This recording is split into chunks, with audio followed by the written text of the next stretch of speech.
Ahoy, sexy! Welcome to the Sleepless Cinematic Podcast, where we explore our shared love for watching and discussing movies recorded in the late after work hours, often in lieu of a good night's rest. I'm Julian. I'm Emilio. And I'm Madeline. The three of us are colleagues at a Midtown Manhattan music school. Yes, music is what brings us together, but movies are what keep us together talking at the end of the night. So we've created some order to this ongoing trend by recording these conversations, considering an overarching theme while we cycle through 5 unique guidelines for engagement.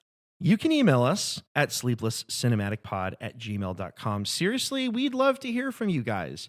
You can follow us on Instagram and on TikTok. It's still there, yes, for updates, highlights, clips, and other visual supplements to the audio we record at Sleepless Cinematic Pod. In addition to these main episodes, we record and release bonus one-off episodes as we see fit.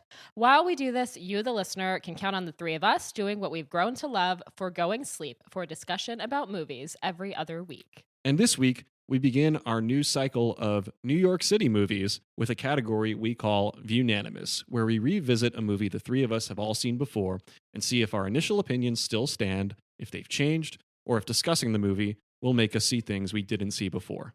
And the film that we're going to be talking about is none other than Frances Ha, the 2012 film directed by Noah Baumbach, co-written by Noah Baumbach and Greta Gerwig, starring Greta Gerwig as the titular Frances, alongside Mickey Sumner, Adam Driver, Michael Zegan, and others.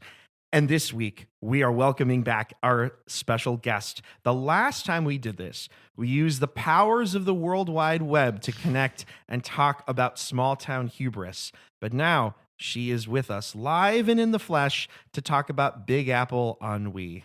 She is a writer, director, and producer that creates audience-forward content that challenges the norms of media as we know it. She is a rarity out there in the social media landscape, in that she blends a thoughtful, worldly appreciation for art with an earnest love for sharing what excites her with others. New releases, stuff on streaming, the right movies for your current mood. She's got you covered and then some. Now that she is entrenched here in New York City, her recommendations include a heavy dose of this city's theater offerings. So if you're looking to up your live theater game, you should definitely be following her. We're delighted to bring her enthusiasm and insights to this in-person conversation. Maggie Hill, welcome back. Oh my God, to the Sleepless Cinematic Podcast. Welcome. Thank you. Absolutely. We had so much fun talking with you. I don't know, what was it, 5 months ago or so? Wow. Yeah, time must flies. be. Something like that, yeah, to discuss A Face in the Crowd. We like had to have you back. Yeah. I'm back. I'm in the city. That's right. Concrete jungle that dreams are made of. I know. I feel like, we went full TCM on you last time, and Yeah. now I think we're moving into something that might be a little bit more up all of our alleys, right? So Yeah. this Oh, is a yeah. movie that all of us have seen before, and you've also seen before. I have. This was a high school watch for me. Yeah. Oh, cool. Which is weird because I'm closer to Frances's age now. Sure. And rewatching it now, I'm like, oh, Yeah, ow. totally. It definitely could feel that way. For Yeah, sure. it maybe doesn't sink in with you quite as much if you watch it when you're relatively young. You can Yes. enjoy it, but you're not connecting with it on the same emotional level where you're like, I feel called out by this movie. And you watch it and you go, oh, I had that conversation last week. Yeah. Absolutely. I feel like there's a lot of that going I on. feel like I'm having my life described to me already. Totally. And my partner Dougie was asking me like, well, what other black and white movies have you guys covered? And I was trying to think off the top of my head, and I was like, well, A Face in the Crowd. That's true. Hey. And yeah. I couldn't think of any others. Don't Look Back. We did. Don't Look Yeah, Back. Don't Yes, Look of Back. course. That might be it. You look So- further, like some of the oldest movies we've covered are actually Technicolor. Exactly. Ah. Yeah. So That's a you've good been point. on for at least Oh my 2 of at gosh. least 3 of our black and Look white. at that. My Yeah. favorite Movie movie of all coverings. time is also in black and white. Which one is that? Come On by Mike Mills. Oh, yeah. Cool. Yeah, that's a good one. That's Joaquin Phoenix. Yes. Kind of like came out a The couple years only ago. time I've ever seen Joaquin Phoenix on screen and not thought, oh, it's Joaquin Phoenix. right. That's right. That's Yeah. right. It's like him with like his son or something. It's like his nephew. His yeah. nephew. That's it. Yeah. Sorry. I feel like that movie needs a boost. People don't really talk about it It's that so much. good. I saw it too many times in theaters to the point that the high schoolers at that theater were like, why are you watching this again? And I tried to explain it, and they looked at me and they said, you sound like my English teacher. And I was like, well. High schoolers are savage. I know. Yeah. I felt kind of like a compliment, though. I was Yeah. like, yeah. I was going to say, say, based on where you are now, I feel like that's a wonderful thing to hear. Absolutely. Yeah. I was an English major at the time, so it made sense. There we go. Speaking of Mike Mills, I mean, he once crossed paths notably with Greta Gerwig too, 20th Century Women. I love yeah, that that was movie. great. That's an awesome movie. I really like that one. Have you seen that one? I have not seen that gotta one get yet. to that. I got One a of bunch these of days. holes. I think that's the first time I ever saw Greta Gerwig performing and not that directing, one. was watching that. I think we Interesting, talked yeah. briefly when we talked Barbie, but my first time seeing her in a movie was No Strings Attached. Yeah. Oh, I Yep. keep forgetting she's in that. Yeah, Yeah. I know. She's like randomly in that movie, but Because yep, we were she's there. talking about how that movie was released at the same time as another Friends with Benefits. as Friends with Benefits, which has the same Yes. plot, and I Yeah. can never remember which one I've seen. Before we get too deep into discussing Frances Ha, we should clarify that this is not to be confused with other films such as Funny Ha Ha, which is widely considered to be the first mumblecore movie, which, you know, as a style I was thinking about a lot while watching Frances Ha. Is Frances Ha mumblecore? I feel like that's debatable. Is Funny Ha Ha mumblecore? I think definitely. But yes, not to be confused with. And even though the Frances in Frances Ha is trying to find herself, this film is not to be confused with Finding Frances, which is the series finale of the docu-reality comedy series Nathan For You, Oh, where Nathan Fielder helps a Bill Gates impersonator attempt to track down a lost love of his life. I did not know that was the name of this episode. I love It's a Nathan great For You. show. Oh, it's it's a so good. great episode. It's a fantastic finale. I am all with you on that. It's That's called great. Finding Frances, not to be confused with Frances Ha. Yeah, and although this movie is about a dancer learning something about herself by wrestling with how her past and her present are at odds with one another, this is not to be confused with Dances with Wolves, the 1990 film that's directed by and starring Kevin Costner about an American soldier's spiritual awakening living amongst the Lakota tribe. Have any of you guys seen Dances with Wolves? I have not. I don't think so. I feel like it's like a kind of maligned movie now. I think a lot of people look at it as an unworthy Best Picture winner and definitely an unworthy Best Director winner because Kevin Costner also won for that. I gotta say though, there's good stuff in it. Maybe it's like a little Green Booky for me where I'm You're like, a defender. I'm the guy who's like, Green Book, not as bad as everyone says. But yeah, Frances Ha, not Dances with Wolves. Yes. Yes. And Yeah. although Frances Ha is very conspicuously influenced by the French New Wave, this film is also not to be confused with The Story of Adele H., which is a 1975 film directed by Francois Truffaut, starring a very young Isabella Gianni. In content, it looks kind of nothing like Frances Ha. It is about the daughter of Victor Hugo, who falls in love obsessively with a military officer. But I mean, you know, French New Wave and, you know, Yes. the last name of the character being abbreviated like that, not to be confused with. Okay. And even though Frances is an American in Paris, it's not to be confused with American in Paris. Oh, Sure. good. Yes. Was He that- dances in that. She dances. Yeah, that's Yeah. true. Yeah, I feel like I was mixing that up with Emily in Paris. Also not to be confused with Emily. Oh, yeah. Not to be confused with that either. Right. Yeah. What was her friend's name? The one she was trying to get in touch with? Abby. Abby, Thank yeah. you. Yeah. So not Abby in Paris. We've said it before. We'll say it again. We've all seen this movie. Yes. I think we all kind of love this movie. Yeah. You said, Maggie, that you first saw it in high school. Yes. Is there anything else you can remember about that experience? I was so confused for most of this movie Hmm. in high school because I was trying to figure out why movies are good Yeah. at the Yeah. time. Makes sense. And I was watching it, and again, I couldn't fully relate to it Yeah. yet because I was in high school. And it was all of these vignettes and these moments that felt sort of unrelated to me because I hadn't started the process of becoming kind of outside of a structured space. And I remember it getting to the choreography scene at the end and then the last bit of why it's called Frances Ha and just sobbing. Oh, yeah. And just yeah. having the realization of, oh, that's what this is. Yeah. And feeling the full weight of it, like all hit me at once and just going, okay, awesome. This is Cool. a great movie. Thank you so much. Yeah. And so that was my experience of watching Frances Ha. Very cool. How about you, Yeah. Madeline? Yeah, I think we talked kind of about this on our Barbie episode. You know, about all of our experiences with Greta in general. I think this was a movie that was recommended to me when I first moved to New York. You know, I moved here in 2018. This movie came out when I was in college. I went to college in a very small town. Our movie theater had 3 screens, so you weren't getting this kind of movie, and it was in the middle of nowhere. So like it would have been difficult to find anywhere to actually see this movie in theaters. But I think that if I had seen it at the time, I think it would have affected me very deeply. And I kind of wish that I had been able to seek it out at that time. But yeah, I ended up seeing it a few years later and I really loved it. But I think this particular time watching it, now that I'm older than Frances is, I think I appreciate it even more. Yeah. And you are almost exactly the age that she is. I am just a tiny bit older. Although it is, I think there's an Time argument does to be made. pass. time does pass. She's 27 at the beginning of it. She's probably 28 at She least. by the says end. something about being 28 during the Christmas. She does. Oh, okay, yeah. there we go. Yeah, there So we go. yes, now you are the same age. Yeah. Yes. So yes, I am the closest in age to Frances Ha. And yeah, I first saw this movie when I was in college, and I think I was beyond that phase that, like, Maggie, you described about, like, trying to figure out what makes movies good. Like, I definitely went through that too, but this was like I already felt like kind of settled into some of my movie analytical ways at that point.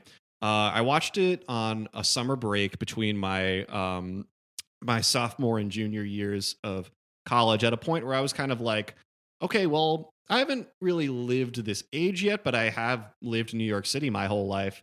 And just based on my sense of this movie's narrative and maybe a little bit of comparison to other Noah Baumbach movies, I thought, this is great. I love it. But then, I watched it again. I was still in college at the time. I watched it again a few years later during lockdown and appreciated it a little more. And then I didn't watch it again until within the last week to prepare for this conversation. And I was like, good God, is this relatable? Oh yeah, totally. Yeah, we've described it already, but it's just like, the way that this movie hits you after you have like hit the age and life experience threshold that it depicts. It is so accurate. For sure. Emilio, how about you? I saw this movie, I think, for the first time during the pandemic. And I remember watching it and just being totally charmed by it. Mhm. I thought it was really sweet. I had a very similar response to you, Maggie, where right before the credits rolled, it tied it together so beautifully. And it felt very in keeping with the vibe of the film, just that it was going to be titled after some innocuous detail that the camera just happened to catch. Yeah. Of all the people at the table here, I'm very close in age to the characters in this movie at the time that it was filmed and also within the story. It feels very nostalgic to watch this movie. I felt it when I saw it during the pandemic. I had already at that time seen Lady Bird. I had not yet seen Little Women, the most recent adaptation of that. I think this was the moment where I was like, oh yeah, Greta Gerwig. Yeah. She's kind of good at this. Yeah, you're picking up what she's putting down. Definitely, yeah. One of the things I'm interested to get into is how this movie, I think, feels very relatable, whether you're male or female. I think this movie kind of like really transcends the like norms. I think it really gets at something very universal about this time in your life. So yeah. I totally agree. Totally. Yeah. I feel like it's kind of come up already, but I feel like this was kind of the movie that, for like the general movie going consciousness, this was kind of the movie that solidified who Greta Gerwig is, even when it came out. I felt like I actually was aware of her before it, because I think I mentioned in the Barbie episode I had seen this Russell Brand movie called Arthur, which is a remake of the classic film. I forget who's in it, but Dudley Moore. Yes, it's a remake of that. John Gielgud. And I remember Greta Gerwig, like, she has a supporting role in that, and I remember her being the best part of that movie. Which I don't know how much that's saying, because that movie kind of sucked. She was the Liza Minnelli role, sure, I think, in that. Yeah, but Greta Gerwig was the one thing I came away from that movie being like, yeah, she was all right. But then that was a few years before Frances Ha, and I remember like walking in the West Village at that time and seeing Frances Ha up at the marquee on the IFC Center. Yeah. It was like, this feels like one of the most IFC Center movies ever made. I would agree. Like, even if you go there today, like, they have like that reel they play before the movie starts of past guests that they have. They still have a clip of Greta Gerwig there promoting Frances Ha. Yeah. It's like one of their signature movies. And they have Greta Gerwig t-shirts there, right? They do have Greta Gerwig t-shirts it's to spotlight female directors. But I feel like I have to say, as we were getting into this, because we're talking also about New York City movies at large, that Noah Baumbach movies, like, he's made a lot of great New York movies. And I feel like when I think of my own life experience, his movies probably come, with several caveats, the closest to what I've lived of New York. Yeah. Because some of them have been shot near my childhood home. In fact, I won't say what, but there is a scene in The Squid and the Whale that takes place around the corner from my childhood home. Okay. You're Yeah. not trying to dox yourself. No, I am not. And in fact, the details that reveal it in there are details that you would have had to have lived there around 2005 to know, which do not exist anymore. So that's just, proof So that I'm legit. Don't attempt to stalk Julia. Exactly. Yeah. No, it's the streets have changed. You can't do it. But anyway, I have to say too that it was not Frances Ha, but I had a rather close brush, not the one I just described, with a Noah Baumbach movie as it was being made, because when I was a freshman at Sarah Lawrence, part of the Meyerowitz stories was shot on campus. Yeah, this I don't know. Have any of you seen that movie? I have not seen that one. No. Well, there's a climactic scene in it that takes place at a college art exhibit that was shot at Sarah Lawrence at the time. They claimed in the movie that it was barred, though. Yeah. Yeah. You've said they do that a lot. Yeah. Also in Frances Ha, there is an acknowledgement of Vassar, which doesn't seem to be disguised as anything else. Oh, definitely not. Yeah. Because that's Baumbach's alma mater. Yeah, it's his. Totally. Greta Gerwig went to Barnard. Right. Yeah. Yeah. Maggie, I'm curious, now that you're a little bit older, does this movie resonate any differently to you? Oh, absolutely. I don't know who the fuck I am anymore. Join the club. Sometimes I feel that way too. Yeah. And I'm pretty sure that's just being an adult, is what I've discovered, is the idea that once you, again, lose that structure of what childhood provides and tells you to be. I mean, you have the parenting books that are, this is what you do by the time you're 1, and this is what you do by the time you're 3, kind of leading all the way through education of what milestones you're supposed to hit when.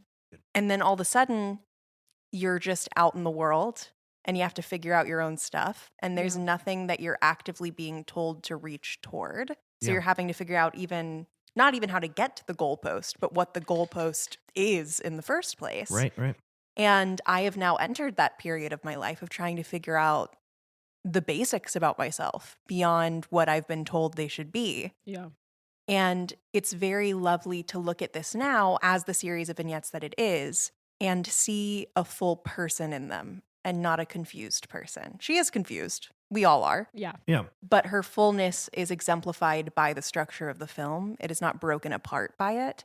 And that ending, again, is that very sweet note of let's tie a bow on it and prove that this movie is her. Right. Mm-hmm. Yeah. Right. And getting to feel the comfort of seeing someone living within the mental space of these cut up staccato moments of time that exist as you're building yourself was really comforting. It was Totally. really nice. Yeah. Yeah. I like that. I also always loved the reveal at the end, how it's this sort of feeling of you just spent all this time with somebody who, for all intents and purposes, is kind of incomplete. Mm-hmm. Yeah. And that the movie ends being like, it's okay that she's incomplete. Yeah. Yeah. You know? Yeah. Yeah. And that she's completing a goal she didn't even know she had at Right. the beginning of the movie. Right. Mhm. Right. That it's an entirely different achievement than she ever imagined for herself, but Mhm. is still as fulfilling to her Yeah. as the other would have been. Yeah. I'm with you on that for sure. Totally. Yeah, it's cool how this movie has like this kind of freewheeling vignette structure, but yet there is that sense towards the end that like I think a lot of people who like in like the education of writing talk about like the conscious desire and the unconscious desire, Mhm. and that there's totally that sense of one morphing into the other by the end, and the unconscious desire comes out, but Frances Ha is a little closer to complete by the end. I feel like Greta Gerwig is good about that with her movie endings too. That there is this sense of like I feel like without getting into spoiler territory, in all 3 of the films that she's directed and written or co-written, Lady Bird, Little Women, and Barbie, there is this sense of each of the main characters being at more ease with themselves than when they started. Yeah. the Yeah. movie. Like you feel like everyone's going to be okay. I mean, even the gynecologist bit. Yeah. Oh, You're yeah. like, yeah, Yeah. that's Classic. life. Yeah. Like, Yeah. that's, Exactly. yeah. Well, and again, it's an upending of your expectations. Yeah. Yeah. Right. It sort of feels like there's going to be some kind of triumphant moment where she's able to sort of retake some of herself, but really it's just the acknowledgement that she's human and that's okay. Yeah. And in a lot of ways, it's counter to what her initial motivations were at the beginning of the movie. Right. And that's something that I love is that all of these the main characters in all of these films, you really get to go on a journey with them. Yeah. Yeah. Yeah. I love that. Yeah, and this is also the same writing pair, Gerwig and Baumbach, as Barbie. I think it's also an incredible reflection on their abilities as writers and filmmakers that you have something that feels as singular and sweet and charming as Frances Ha.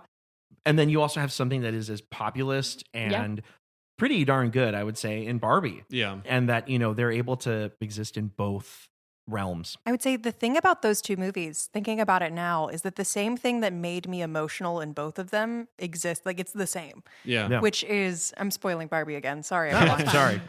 But the moments where Barbie just sits and looks at the world Yeah. and the fact that it is alive, Right. and sees people feeling things and experiencing things around them. And there's the line at the end where it's, I like things that look like mistakes, Yeah. Love that one. Yeah. where it's these moments of pain that she is feeling for someone, or the way a leaf falls from a tree, these moments that are not perfect, that are so ever changing, that make her want to be human in Barbie. Yeah. And they are what make Frances human in Frances Ha, and they are exemplified by the structure and the way this film is written. Totally. I love that. Yeah. When you describe that, I just was thinking about the bus bench scene. Yeah, definitely. In me Barbie. too. Yeah. That scene, I immediately started crying. I Yeah. was just like, well, I'm gone. I think you're in good company with that. I think that scene is one of those ones where it's meant to demonstrate that Barbie is growing out of herself. Yeah. She's looking at this and she's able to see somebody that doesn't reflect any of the quote unquote beauty standards that she was made in, but is still like, oh my God, you are beautiful too. And beautiful because she's human. Yeah, exactly. Yeah. Yeah. And beautiful because of depth. That's wonderful. Yeah. And I'm just trying to picture like Margot Robbie and all that garb now, running down Canal Street to Modern Love. Yes. Yeah. Yeah. I think it could work, to be honest. I totally agree. Yeah. Yeah. I should say too that I was just the day before this recording, I was at Metrograph the previous night. I figured like, well, I'm in the right neighborhood, and like this is around where some scenes were filmed. So I just turned over onto Canal Street, put on Modern Love, and started walking down. I didn't run. Maybe I should be ashamed of that, but I just had to. Okay, I'm living in that Frances Ha zone. And then I actually this movie depends on like the chapters are delineated by addresses. Yes, I love that. And one of them is in that area, 22 Catherine Street. Yeah. So I went down to find 22 Catherine Street. Oh, that's awesome. Yeah. Okay, yeah, Well, no, that's which, great. it doesn't look like much from the outside. And I don't even know that that's the real address that they used for that apartment. Probably not. That Benji and Lev live in the movie. But I do know from this book that I got recently called Fun City Cinema by the film critic Jason Bailey, which is a great coffee table book about New York movies, that apartment was Greta Gerwig's at the time. That was her real apartment. Wow. Yeah. Good Very to cool. know. Yeah. I mean, as the addresses were coming up, I was plugging them into Google Maps so that I could get a general idea of the neighborhood. The lay of the land, kind of figure out where she is at all times. So, like I said, I saw this during the pandemic, made me feel extremely nostalgic. What does this movie capture correctly or maybe incorrectly about our personal experiences living as young people in New York? So one thing I'm immediately thinking about in response to that question is that this movie was made, so it was filmed, I think, in 2012 and premiered at Telluride then and came out widely in 2013. And it's very much a movie about millennials, I think for millennials. And that there are, while maybe not many, there are some signs of the times in it. Most notably, there's early in the movie when Frances is lying next to Sophie in their apartment that they share. Frances points out Sophie's phone that has internet. Like smartphones are still a novel thing at this point. I remember having this conversation in college when I had a friend who got a phone with voice dictation. Mm-hmm. And I was like, why would you do that? That's just a phone call. Yeah. So I think that even when you think about the New York City that it shows, like there is something to be said for considering how the times have changed. I think there's a lot that holds up about it. But I do think that some of the struggles that that Frances experiences throughout the movie, when it comes to like money and places to live and things like that, some of those things have only gotten worse. Yeah. in She's the had time some of those since. rent prices, and I was like, that low? Yeah. $9.50 for a room in Chinatown. Whoa. Oh, yes. The salad days of Yeah. low rent. Like, And this is my not that long ago. goodness. No, Yeah. I know. Yeah. But it's so like something, I mean, because I was only a teenager when this came out, I wouldn't have been considering these things, but something I wondered about, and actually going back to what we've said about locations. So where, I keep wanting to call them by the actor names, or I was going to say Greta and Mickey, where Francis and Sophie, where they live at the beginning of the movie is listed as 682 Vanderbilt Yes, Avenue. okay. You're going to say exactly what I was thinking. That is a very nice area. It's like right there at Grand Army Plaza. It's right there. Like I was like, this apartment, I guess it's probably 2-bedroom, I assume. I would guess. I don't think they have any other roommates. This apartment would be $5,000 easy. Yeah. Probably more. Yeah, and probably would have been at that time. I was too. going to say Yeah. at that time too. Yeah. Pretty bougie. But Yeah. I think this movie kind of playfully addresses the kind of financial situations of all the rich kid shit Yeah. that like all Lev that. and Benji got going Oh, on. definitely. I think it comments to a little bit and tells on itself a little bit about how the characters talk about being poor, and if you really look at it, they really aren't. That's one of the things that I actually felt like it captured really correctly. Yeah. Maggie, you were talking about like the rule book is no longer there, and you kind of have to create it yourself. The other thing that is definitely not there, unless you have parents that are really looking after you, because it's not something that you necessarily get in schools, is you don't really have good financial wherewithal. Oh yeah. Yeah. And I think this movie really accurately captures how dumb you can be with your money. Oh yeah, totally. It's like you get the tax rebate and you spend it immediately. You get a credit card offer in the mail and you go into massive debt. Or like, oh, the F train's not running. Let's just get a cab. Yeah. Oh my God.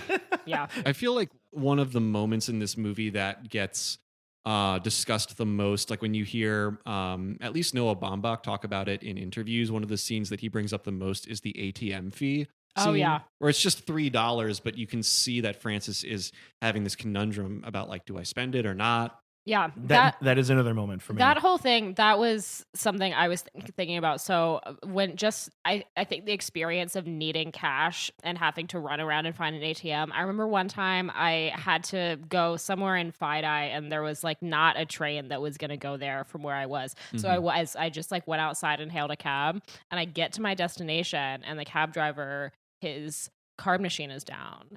And I'm like, Oh. what am I supposed to do? And he was like, do you have cash? And I was like, no. And he was like, go find an ATM.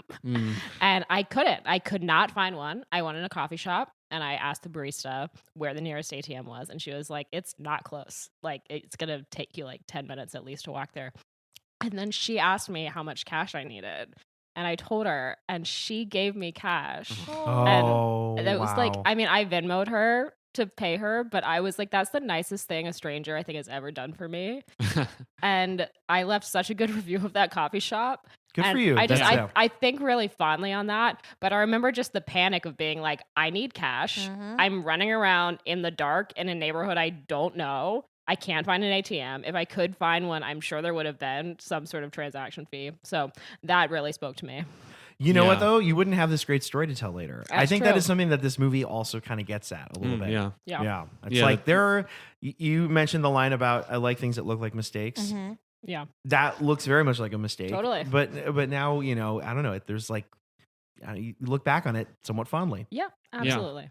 Yeah, and it's, I mean, like that greater scene in the movie when with the ATM fee where like Francis and Lev are eating at a restaurant and they're told that, you know, it's only credit cards or cash. Is that a thing? Not that I know of. I've never heard Anymore. somewhere say Yeah, that. like not debit cards. That's kind of strange. Yeah, it's like cash only or no cash. Yeah. Credit cards or cash seems weird. Yeah, but that whole scene really does feel like one of those moments where it plays out like a mistake, and yet I feel like it's one of the most vital parts of the whole narrative in the Yeah. movie. Yeah. But interestingly, it's like you may not think it watching it, but it's actually a rather scripted movie.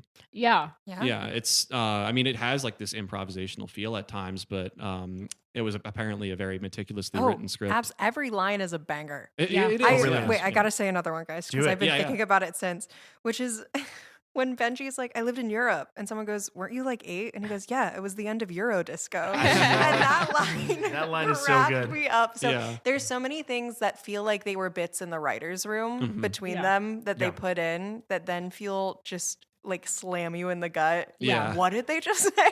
What are those words? Yeah, and they were both talking a little bit on the Criterion release bonus features about how they often weren't in the same place when they were writing the script, and so they were sending scenes back and forth through email a lot. And she likened it to making music, just with that kind of collaboration. Yeah. And she also said that she kind of felt like, yeah, I mean, they're now married. They were, I think, in an early relationship at the time of writing this. Yeah, and Noah Baumbach and Greta Gerwig. And she was like, we kind of felt like we were showing off for each other a little bit as well. I was which just going to say thought was that. very Yeah, sweet. I heard that same thing too. Yeah. Maggie, is there anything that you saw in this movie that you are now seeing play out in your own time in New York? The ATM thing, 100%. Especially when it's a cash-only bar with a 2-drink minimum, and they don't tell you that before you go inside. And then they're like, you have to buy 2 drinks. Yeah, And you yeah. go, with what? And they go, Yeah. cash. You Yeah. say, what cash? Yeah, Yeah. the cash you're going to pay us to get. And you go, oh, wow, okay, great. I mean, there was a couple conversations, like the kind of dinner parties where you're Yeah. getting people together that all do things and they're not people, they're what they do. Yeah, Oh. I So love it's how she like- acknowledges that like this is a stupid question. Yes. But the situation, there was even a line that Lev said, I think, that he was like, oh, you dance? I got a friend that does music videos. I'll get you in one of his things. Mhm. I'm like, Mhm. I heard that sentence Yeah. 2 days ago. Like, Yeah. Totally. it's such a strange amalgamation of trying to get to know people and then trying to get to know artists. Yeah. And they're the same person, but it depends on how you're viewing yourself and viewing the people around you, what version of that person you get. Yeah. Yeah, I do think yeah. you get a lot of people's representatives in New York. Yeah. Yeah, I mean, I like that you brought that up, Maggie, because that's making me think now about like the anxiety that I have in various kinds of social situations as a person in my 20s, and like I feel like it's like the word that's coming to me is the stiltedness of like meeting people for the first time, Mm-hmm. whether it's in like that scene you described or like earlier on, you know, in the meetings with Lev. I feel like Lev is a particularly stilted character in this Yeah. movie. Oh yeah, totally. Transportation, it's his thing. Yeah. But yeah, it's and yeah, I mean, there's several people like this in the movie, but you know, you could just see the character and you're like, I know that guy. Mhm. Totally. You were talking about these kind of dinner parties or other parties where you're kind of mingling with people and like what are the conversations? Is it like go to what do you do? And even when you're all artists, it's like, well, can I stream your album? Like, have I seen you in anything? Oh, Like, yeah. is your Mhm. is your art in a gallery anywhere? Like, it still feels like you're reaching for something tangible Yeah. in like kind of an annoying way. Yeah. Because if we're all artists, like we just want to be there to talk about art and not necessarily talk about like the thing we've put out into the world to like show that we're an artist. Yeah. No? Which I think Frances does to herself Yeah. throughout the movie too, Yeah. where she's defining herself by this company Yeah. and by being a Yeah. dancer. In She's this like, I'm just company. an apprentice. Yes. Like, so if she's not a full member of the company, then it almost seems like she doesn't feel like she can identify as a dancer. Absolutely. Yeah. And the fact that she's not even letting herself think about the thing she ends up loving Yeah. Mhm. and wanting to pursue because it's not being a dancer in the company, Yeah. which is who she is or Yeah. who she wants to be. And when she's asked, what do you do? She's like, oh, well, I don't really do it. To pull another, it's not a direct quote, I'm going to paraphrase, but from this book, Fun City Cinema, there's a quote of Greta Gerwig's in that book about how she describes like one important feeling that she wanted to channel in this movie was the sense that when you are a creative person and you're not achieving your idea of success at what you're doing, even if you're doing it, it feels like you're almost not doing it. I think that absolutely comes across. And I think that in one of the interviews with Noah Baumbach that I came across in researching for this episode, he said something about how like as you like go from like your developing years as an artist, whether it's when you're a teenager or early 20 something, into like the money having world, it's just it's so disillusioning because all that's kind of all you think about. It makes me think of a quote from the beginning of, has anyone here seen My Dinner with Andre? A long time I ago. have Yes. Yeah. But there's something that Wallace Shawn says at the beginning of that movie that like he says like I'm 36 now and all I think because he's talking about playwriting. I'm 36 now and all I think about is money. Yeah. Oh yes. Yeah. Yeah. Yeah. And not in like a In a like a triumphant, happy way. no, not at Yeah. all. In like a I'm worried about this. I'm struggling kind Oh of yeah, way. there's Yeah. so many Yeah. days where I will sit staring at a page that I know I need to write to make money. Yeah. But because I'm thinking about the fact that I need to make money, I just can't do it. Yeah. Yeah. And I just am sitting in this blank space of like, I need it. I need this. I need this. I need this. And then nothing happens. Yeah. It's like Yeah. the art doesn't exist. I think one of the interesting things about this movie, you know, Noah Baumbach has made a lot of movies where college is like a really important thing that is, whether it's on screen or not, the characters are reckoning with. Yes. And I think that this movie is definitely one of those. And I think that that sensation that you're describing right there is in some ways commentary, maybe a little bit of an indictment on the college experience where it does insulate you from all of these realities. And like you were saying, Julian, you don't go through life for a while thinking that you're going to have to make the act of making money such an important part Mhm. of how you live your life. But it eventually happens. And there is this, for a lot of people, I think, this real smack in the face, like the door hitting you on the way out kind of sensation. And I do think that this movie is trying to grapple with that. Yeah. And it almost does it in a way where it's like we're not seeing it at the moment where the characters realize that. We're kind of seeing it after they've realized it for a while, had to process it, maybe tried to deny it, Mhm. and Yeah. are now like, I can't ignore it anymore. Yeah. Yeah. Totally. One of the other things I think about in how this film deals with money is that like when you consider the company around Frances, that a lot of the people seem to be in some way better off than she is. Definitely. Whether it's like Lev, who's a total trust fund child, or like you kind of get the sense that Sophie, even if like maybe she's a little closer in situation to Frances, that she is a little bit more comfortable financially too. Yeah. You also, when she's coming out of her publishing job, she's very clearly coming out of a very tall Manhattan building. Yeah. She Yeah. works at Random House. At Random House, yeah. And yeah, so I think that Sophie and even Rachel, who is the dance company friend, who's actually in the company. Yeah. Like I think both of these friends are just a little more solid in their careers than Mhm. Frances is. And I think that a certain amount of financial stability comes with that. Yeah, and then even like in the middle of the movie when Frances is still looking for places to stay, that she stays with Rachel. Yeah. During a crucial chapter of the movie.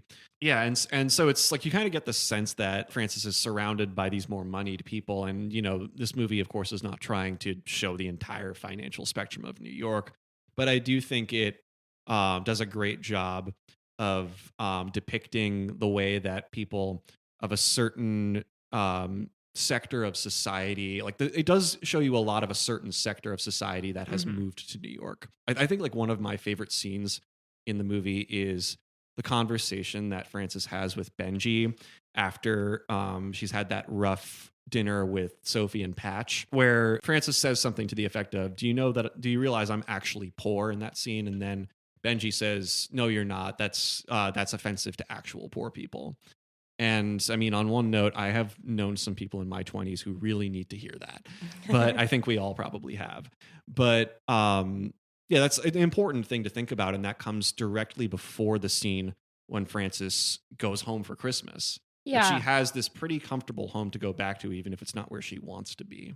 Although I have to say that I read Benji's line a little differently than I think a lot of people do, Mhm. because Benji is also a trust fund kid. Well, it's true. Definitely. Yeah. And so I actually find it like, yes, to a certain extent, I think she needed to hear this, but the fact that it's coming from Benji I was like, makes maybe me enough of find him. it very annoying. He's being very dismissive. yeah, Yeah. because he does not understand the situation that she's No. in. Yeah. He is on a completely different level. he has a stepdad that he can get a loan from and then go buy fancy watches on the internet. Yeah. So he is actually, in my mind, completely brushing off her very real financial concerns that he does not have to worry about. Right. I think that's another thing that I relate to a lot in this movie is the feeling that Frances, whether she's actually poor or not, feels a sense of being poor because there's an independent streak in her that doesn't make her want to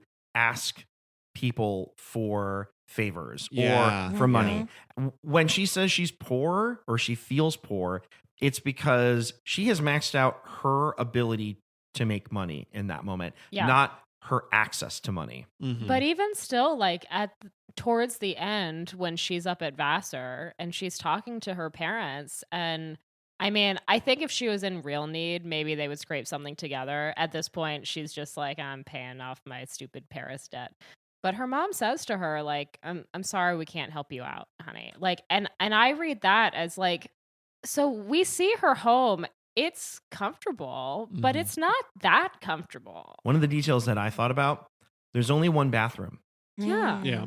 I actually don't think her parents are in a financial place either where they're able to just send her money. Yeah, Yeah. I don't think they're as Necessarily. well off as the parents of other characters that we meet. Yeah, it's just that Frances exists among a bunch of people who can just ring up a family member and get some extra cash from it. Yeah. You know, you kind of project what the capabilities of people around a person onto someone who is among them.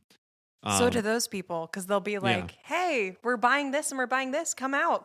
And you're like, hey, man. Yeah. Hey. That sounds wonderful. That sounds I'm gonna great. I don't overdraft. think I can do that. Yeah. Yeah. And that, you know, when crucially at a few other moments throughout the narrative, when Frances gets access to money that she doesn't have herself, she does take advantage of it. I mean, that Paris trip. Yeah, she does not spend it, well. Yeah, I mean, in the sense of time as well as money. Yeah, exactly. Yeah, but still, I mean, you know, she just happens upon this couple that have a pied-à-terre is somewhere in Paris and in prime Paris, and she just is like, okay, I'm gonna go, and she goes. I mean, it's maybe not a good trip, but she does go. Yeah, that's true. But I was thinking about that independent streak in her that you pointed out, Emilio, because I also noticed that comes out more towards the end of the movie, that she's not really having those moments earlier on, maybe because her situation for a time feels more stable. She's also not really independent. I mean, that's another thing that we haven't really gotten into about this movie that is such a driving force in it, is that this movie is a lot about her friendship with Sophie. Mm-hmm. Even if she does have these financial concerns, she has the friendship of somebody really special to her that is able to keep her buoyant even in the face of not having the work she wants. And they're coming into life in New York kind of as partners in a way. Like, they went to college together. I think we can assume that they moved to New York at the same time, and they've probably lived together that entire time. It's a lot easier financially when you know that you have like another person who you can split rent with. Yeah. Yeah, and I read that in the making of this movie, that the friendship between Frances and Sophie was kind of treated by Baumbach and Gerwig the way that romance is often treated in a rom-com, only it's just, friends are given the same depth here, which I really like. It made me think a lot actually of how Greta Gerwig writes the relationship between the title character of Lady Bird and her mother too. Yeah. Very much so. Yeah, that it's like there's a codependency, but there's also like a reverence that is built into it too. I think that, when Frances kind of goes through her lowest points in the movie, it coincides with when she's fallen out with Sophie too. Yeah. And that even at moments when she's a little bit less financially stable, when Sophie is more present, she still seems happy. Even later on in the movie too, like before, her job situation gets solidified, when she gets that call from Sophie when she's in Paris, you get like the things start to feel, I guess, comforted at that moment. Yeah, optimistic. Optimistic. It's kind of funny because I actually feel like that phone call is like the lowest moment for Frances in the movie. Because she lies. Because she lies. That's lies true. to her friend. She's also completely removed herself from the milieu Yeah. that they have been like running buddies in, Yeah. and has more or less tried to escape all of her Mhm. problems. Yeah. And this phone call from her friend, who was such a source of emotional strength for her, isn't that anymore. Yeah. And so even though she's smiling through all of it, it's a great moment, honestly. Like there's a lot going on there. It's interesting too in the end how her two quote unquote loves are treated. Yeah. Because there's the tiny bit with Benji Mhm. where they both are like, Right. you're like, oh, something's happening here. Yeah. Okay. Yeah. There's something going on. There's With some Benji- mutual interests. And Well, then you get the monologue that she did, meeting eyes across the room with Sophie. yeah. Yeah. Right. And so it's the idea of what love for her is most important. What does that mean to her? Totally. And how is Yeah. that version of her life coming to be? And coming to be differently maybe than it did for Sophie. Yeah. Speaking of like the presence of money in this movie, I mean, Sophie's boyfriend, Patch, is this very conspicuously wealthy person. Yeah. And I feel like, that's another one of those characters of like, yeah, we've all known this guy, where it's like, not just that it's like the hyper wealthy person connected to a friend, but like best friend's boyfriend, who is like someone you don't necessarily like that much. He seems like a dick. Yeah. Kind of does. Yeah. It's funny though. I feel like I typically reserve the role on this podcast of looking at maligned male characters and finding a little bit of humanity in them. Yeah, like I- Todd Haynes movies. I like the Yeah. Todd Haynes movies. I do feel like towards the end of the movie, they do enough to make you feel like what might be toxic about Sophie and Patch's relationship is not all him. Oh, yeah. Yeah. That's Yeah. true. I love his little where she goes, no, that's not true. I like you. And he goes, I like you too, Francis. Yeah. And it's Yeah. very Yeah. sweet. It actually feels earnest. I think Yeah. that the Noah Baumbach in general, I haven't seen all of his movies, but I think of Squid and the Whale. I think of Marriage Story. I think of Margot at the Wedding. Kicking and Screaming too. These are movies that do not have clear villains. yeah. Yeah. Everyone's kind of complicated, and Mhm. it's actually okay that they're all complicated. You can like somebody that makes bad decisions, and you can not like somebody who seems like they're making the right choices. Yeah.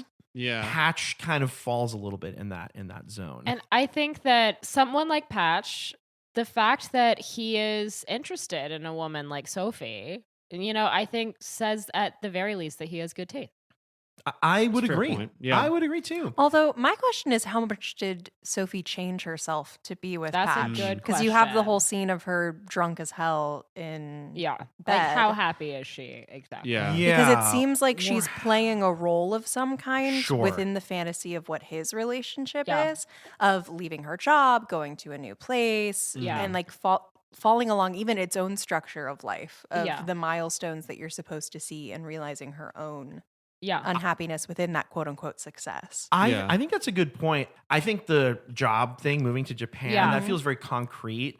It's falling into that classification of you giving up something of yourself Yes. to somebody else in a relationship. Yeah. Although I wonder at times if Sophie, like Francis, like many people in their 20s, make these decisions not necessarily because the people that they're in relationships with are asking it Yeah. of them, but they feel some sort of societal pressure Oh, Yeah. absolutely. to Yeah. do that. Well, and I be mean, that. even her realization in having a miscarriage that she didn't want the baby to begin with. Yeah. Right. I kind of forgot about Is that part. Yeah. It was insane. Yeah. I didn't remember it from the first time I watched it, and I was like, oh, whoa, Yeah. okay. That's brutal. So speaking of like both of these points about the miscarriage and also about like societal expectation, I noticed, for the rewatch for this conversation, something I mean, it's there, it's noticeable, but I hadn't really thought about it before, which is a bit of a motif of pregnancy throughout the movie,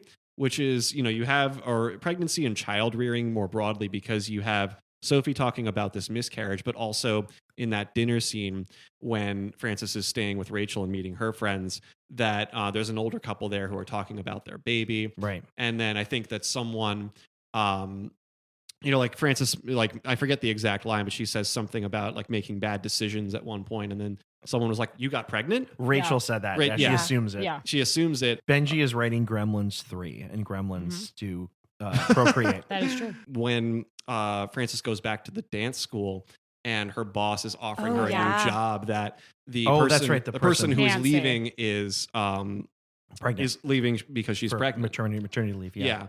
And so like that, I thought the presence of that in the movie certainly suggested a sense of societal expectation to me, Yeah. that like at the age that Frances is at, this is something that she's starting to think about. Well, and because Yeah. Frances is losing Sophie to those expectations. Yeah. And again, seeing the happier facade of, oh, she's succeeding in these expectations Yes. Mhm. and she's happy in them. Why am I not? Why am I Right. not able to do that? Why am I not happy in it? And it is almost the change is her conversation, her relationship with Sophie, but also the realization of Sophie's unhappiness. Mm. And seeing that Yeah. the person she admires and cares for, and even like subconsciously feels competitive with the way Right. Sophie talks Yeah. about, isn't happy. Yeah. Yeah. That's something that really struck me on this watch, is because we are so focused on Frances throughout the film, we gain this information about Sophie at the same time that Frances does. We learn that Sophie has quit her job and is moving to Japan at the same time that Frances does. We learn that Sophie is engaged at the same time that Frances does. And I found that really compelling, because then when you do learn that Sophie is not happy and that she's kind of spiraled down to this point, then it really, I think, blindsides you in the Yeah. same way that it blindsides Frances. Yeah. Absolutely. And you Yeah. don't really get closure. I mean, you get a little bit, but you don't really know where ultimately this relationship between Sophie and Patch is going, No. because, you know, you just see them once more in the movie after that drunk confession scene. You see them at after this final dance performance that Frances has been a part of, that you see like they're talking to Rachel, and there's we're not talking about the movie Rachel getting married here, That's but true. Rachel says something about those two having gotten married. Yeah. Or Margot at the wedding.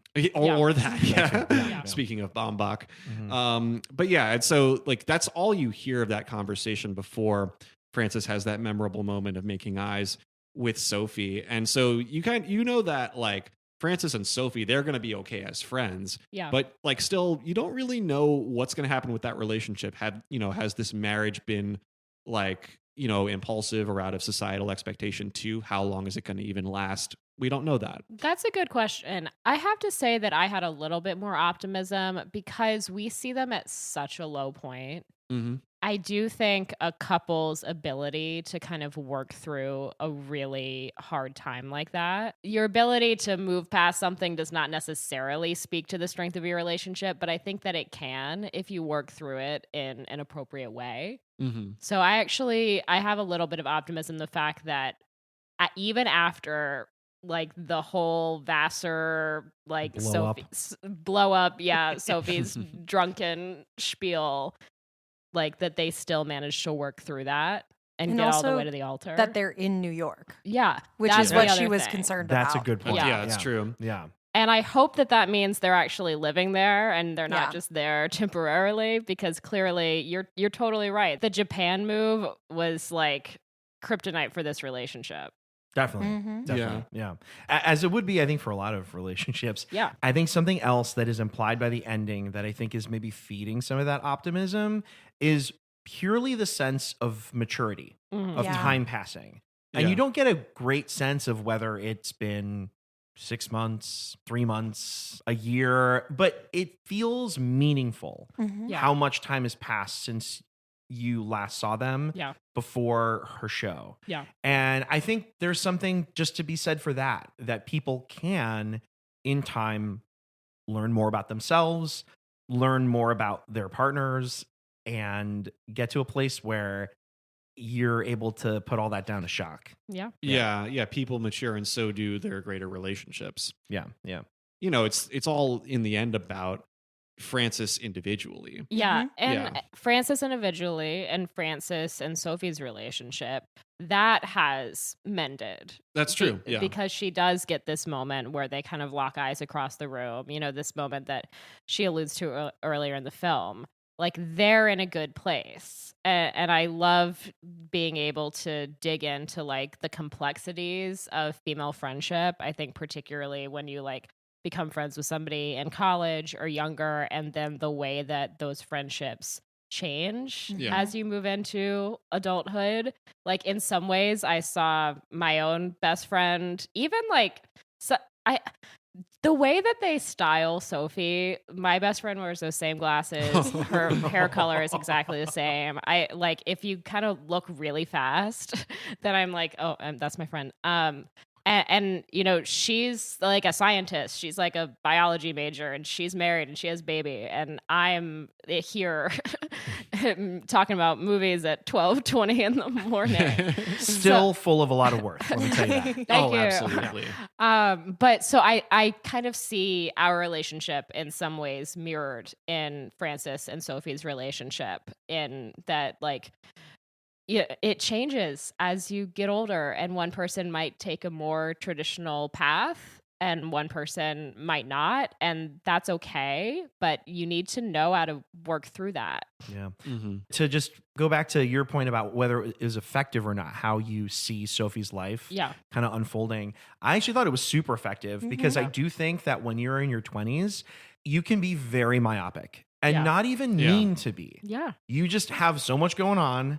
I mean, I feel this way sometimes too. You're not messy. You're just busy. Yeah, you're not. Exactly. Very nice. It's very easy, I think, when you're in your 20s to totally forget about a friend who might be going through some really serious shit. And be like, oh my God, wait, really? Like that happened like 6 months ago? Or like, wait, how did I not know about that? And I also think this movie takes place in that time where, yes, there was social media, but it is not as pervasive as it is now. Yeah, and it's depicted very differently in this, where we don't really see social media, but we see Sophie's blog. Exactly. But she's doing the same kind of thing that people do on social media, where she's only posting about the good stuff. Yeah, like I mean, I did that literally last week. I had a bunch of posts saved up, and then I got super sick.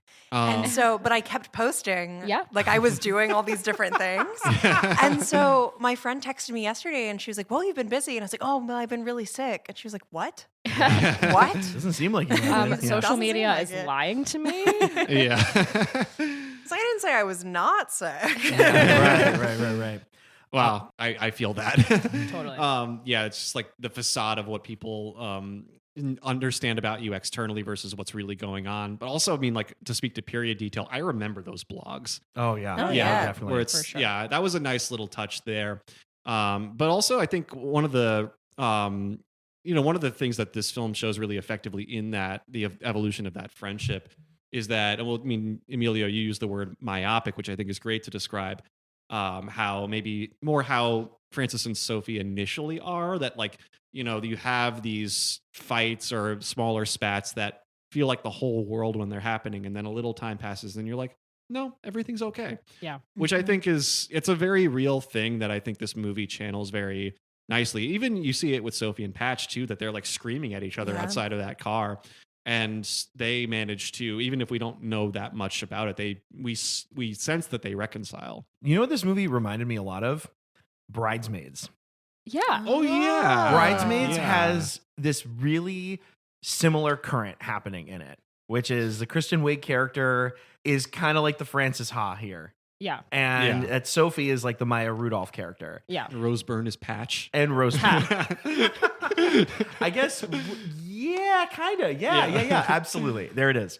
You see these two people who are so close. Suddenly, there is this thing in society that suddenly clicks in.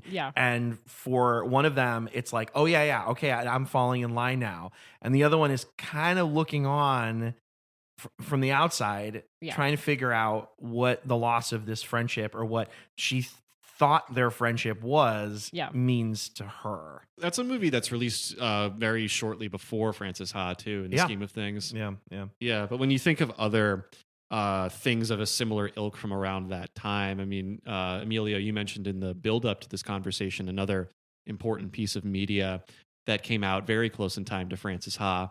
I mean, do you want to be the one to formally usher that in? Yeah, Julian, I think I will. Okay, so rewatching Frances Ha this time, I could not help but be reminded of Lena Dunham's TV show, Girls. And I felt it more this time than ever. You know, you got all the depictions of New York City in the early 2010s. You got the career crises of your 20s. Definitely. Adam Driver. You've got Adam Driver. He's there and he's fucking. Yeah, exactly. Okay, honestly, in this movie, I was like, this guy, definition of a fuck boy. Oh, yeah. Like, yeah.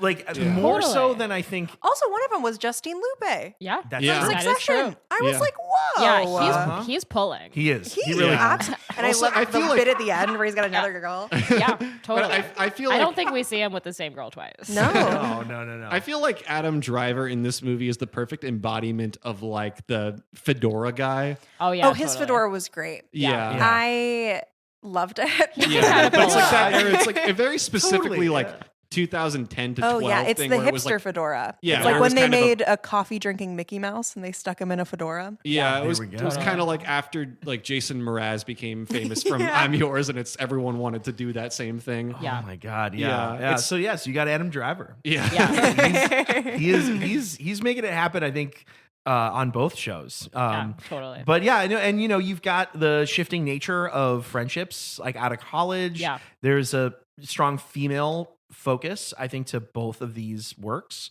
And I was even reminded of an episode in season 1 of Girls where Hannah goes back home, much like Yeah. how Frances also goes back home for the holidays. I gotta say though, they feel very different. Yeah. And I don't know, I know you and I, Madeline, I've watched Girls. we've seen Girls. Have you guys seen Girls? I've seen 2 episodes. You've seen 2 episodes. That might be enough. That's enough. to comment. I think the show is, to its credit, I think tonally is very aware You get of a itself. sense. I've also what it seen is. clips of it on TikTok Yeah. and Cool. clips Yeah. of the podcast about girls on TikTok. Cool. Yeah, they'll accrue that way. But I have not seen Girls, but I have seen Tiny Furniture, Okay. which was Lena Dunham's movie that came out very shortly before the series. I think that basically inspired it. Yeah. Like, Yeah. Girls is like almost like the spin-off of Tiny Furniture. Right. Yeah, I mean, like Lena Dunham and Greta Gerwig are very different people. I feel like there's much more from what I have sensed of Lena Dunham and those who have seen more material with her and of that show. Correct me if you think this is wrong, but I feel like she plays a much more neurotic character. Madeline, you've seen Girls. I have. What do you think feels different between these two media? I think I want to start with bouncing off of what you're saying. I think that Girls and Lena Dunham are a lot more self-aware than people give them credit for. I'm so Okay. glad that you're bringing this up. I think Yeah. that Hannah's the main character in Girls, played by Lena Dunham. She is pretty annoying a lot of the time. She is neurotic. She's very self-involved. I'd say all the main characters of Girls are all Definitely. of these things most of the time. But I think the show is aware of that. And I think it's trying to directly comment on how self-involved and annoying and insufferable you often are when you're in your early to mid-20s. And these people in particular. And these people in Like, I particular. think they're- people of these particular yeah, backgrounds. yeah. And I don't think that is the same kind of commentary that Frances Ha is trying to make necessarily. That's why I was like, even if characters in Frances Ha annoyed me, I didn't dislike them. Yeah. Mhm. And I watched 2 episodes of Girls and I disliked every single person that graced my screen. Yeah. And I know that's the point. But I In a see way. how that could But I was- make yeah. you turn it off. Sure.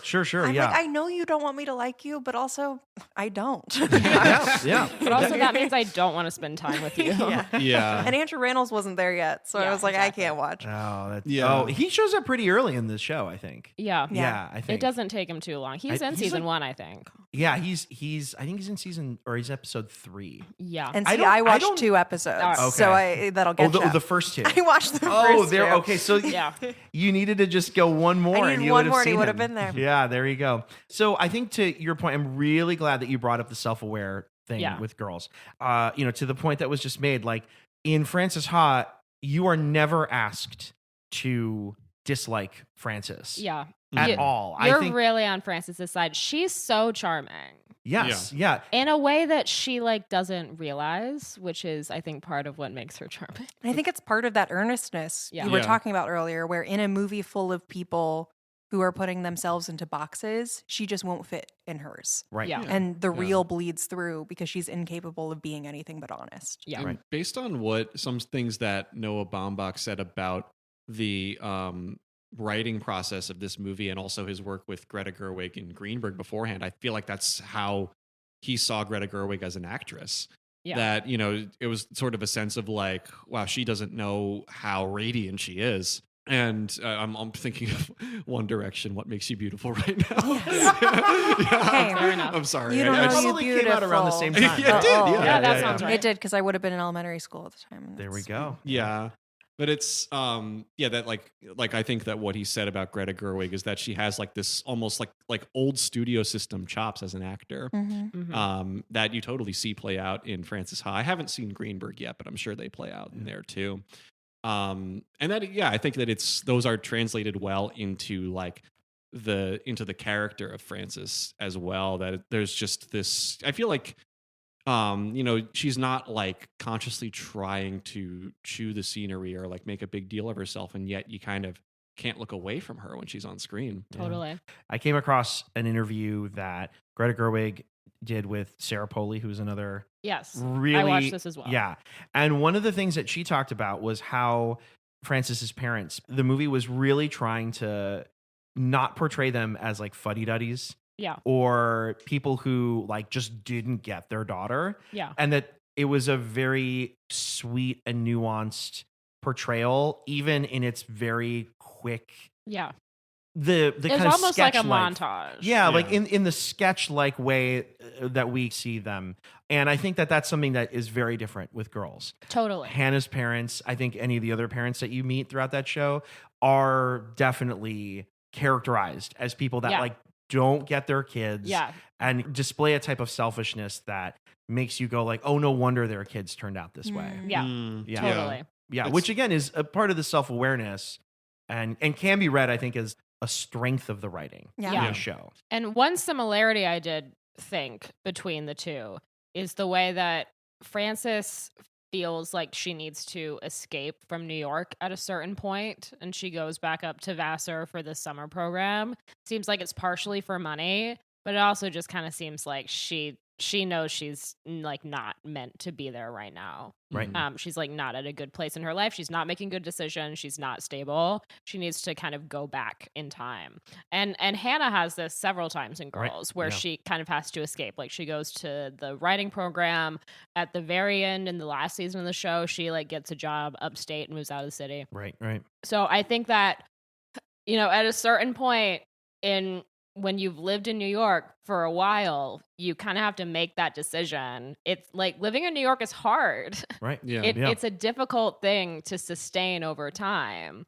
And you kind of have to make that decision, like whether or not you're going to stick with it and how long you're going to stick with it. And I think that both of them at a certain point are like, I've had enough. Frances comes back, which I'm very glad that she does. Yeah. I do think the idea of a release valve from the Yeah. city is like really strong, though. Yeah. For some people, that could be going back to their parents' place. For others, it's a job elsewhere. While we're talking a bit about Zeitgeist, another show that came out a little bit after Frances Ha that also concerns similar themes of trying to get by in your 20s in New York City, which is Broad City. Hell yeah. Yeah, which I just, like, not because of this conversation, actually because of the recommendation of a student. I just started watching a few weeks ago. I'm only 4 episodes in, but I love it so far. But I feel like that comes out as a little after Frances Ha, but still like within a year of its release. I'm sure that it was being made when Frances Ha came out. And that, I mean, it's an interesting thing to consider alongside it because that show is very heightened. Yeah. Everything that you see in it is like a distortion of reality, but something, that, to use a term that our prior guest Rob McClure used, was the sense of actually with comedy, that it's not that it's unreal, it's that it's more real because of being heightened.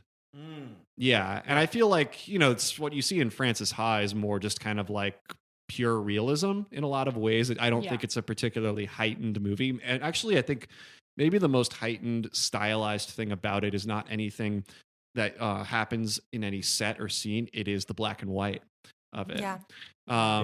Which, that's the most like filmic thing about it, the most like medium distinct thing, which we haven't talked about it yet, but I think it is, it's in the use of it makes it salient enough, but that it is kind of just a connection to the zeitgeist of film that, immediately it reads French New Wave. Yeah. I think that Noah Baumbach's intention with that was to really, to both firmly situate the movie in its present, but also give it a kind of timelessness too. I totally hear you on that. I also listened to Noah Baumbach talk a little bit about that decision. Yeah. And he freely admits, he's like, I just wanted to make a movie in black and white. Like Yeah. he was just like, it's cool. Yeah. It looks cool. He's right. I hadn't done it yet. And it would be awesome to. Which I think is also like kind of fun. Yeah. It is a movie that just feels like people were having a good time making it.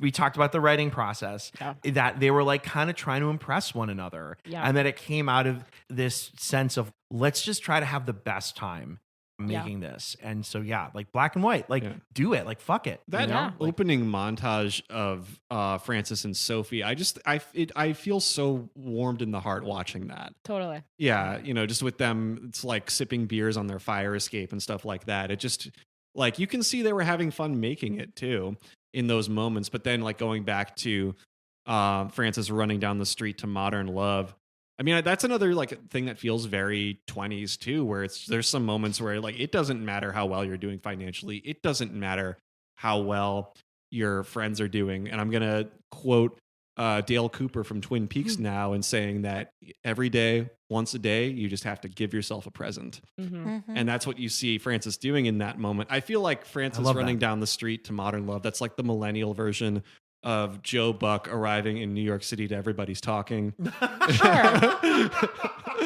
Yeah. Cool. All right. Really connecting the New York City movies here. Yeah. And ones that we've talked about at that. Exactly. Yeah. Exactly. I like that. I also love the production. I mean, we're musicians here. Yeah. You taught yourself how to play guitar so badly. Sometimes that makes the best players. Just Thank you saying. so much. But the production on that song is also very timeless. I think it's also something that in the 2010s, like guys like Jack Antonoff were like actively going to those Bowie records and trying to snatch that drum sound, the compression. And so when you hear it, it really does feel like it's tying into the desire for this movie to feel timeless. Yeah. And Baumbach points out that song is the first song on that album. And he talks about how like when he bought the record, he like didn't want to keep listening. He just wanted to listen to that song on repeat over and over again because it's so electrifying. Yeah. It is. I've been listening to it on repeat in the build up to this conversation. It also has a really interesting form. It does, yeah. I get it. There's something in that song. And this movie, I think, really uses it beautifully. Also, just the lyrical content. I mean, it has like modern in the name, the song, but I feel like the message of the song is kind of a postmodern message because it's, it all culminates in don't believe in modern love. Right. Also, David Bowie through line about movies that are confused people listening to David Bowie, which is you could do Heroes from Perks of Being a Wallflower. Totally. Oh, yeah. Right. And then, oh gosh, what song is it? It's a David Bowie song, but it's in Licorice Pizza. When they're running around, Life on Mars. Yeah, Life on Mars. When they're which running is through another the stuff, exceedingly confused, both teenager and 20-year-old. Also, another thing with people running. Yeah. Pizza. That's a good point. And also a notably crazy form in that song. Yeah. That song is like always changing keys and is super weird. Well, speaking of music and Francis Ha, I mean, even though it is brief, we do have to praise that one moment of accurate guitar playing. That happens at the church service that Francis goes to. This little light of mine, I'm going to let it shine, when right? she visits Sacramento. And I mean, you see that guitarist is playing a G chord and you hear a G chord. Whereas we don't get to actually hear Sophie play her tiny banjo. That's true. Oh, that's you're right. Yeah, a little really let down. Okay, guys, confession. I wanted more Benji. And I know that's not the point of this movie. Okay, I know it's about platonic love. And I love platonic love and I love female friendships, but also I love Michael Zegan. Yeah. And I wanted more Benji. I'm so He's glad you're bringing this adorable. up because I agree. The Gremlins 3 drop. Yeah. Every time I see that, it just cracks and someone me up. being like, I'm just writing for SNL. And they're like, why? And he's like, oh, I think I could just do it. Yeah, right. And you're like, okay. Yeah. Okay. I guess so. When you look at like Lev and Benji together, I mean, Benji is easily the more likable of the two. It's like Lev brings out the worst in Benji, but Francis brings out the best in him. Yeah, that's very That's well a good way said. of putting it, yeah. Yeah, but I think that Benji, even though he is also a trust fund kid. I mean, I think he has, he has a better head on his shoulders. Yeah. He's more self-aware. And even if he is very comfortable in his way of living, I think that he's the sort of person who I still would think is a good friend. Just because someone comes from wealth, that doesn't have to be like a totally negative character trait. Yeah, and I like that they're friends for a lot of the movie. And when they bump into each other on the street, they're so genuinely happy to see each other. Yeah. It's Thank so you. Yes. I sweet. love that scene. Yeah. And when they're talking about how they're kind of like an old married couple because they just get along so well. Yeah. And I really like their friendship. And I do think it would be sweet for it to blossom into something more. Because they're both undateable, but it means they're single, but it means that they can fall in love with each other.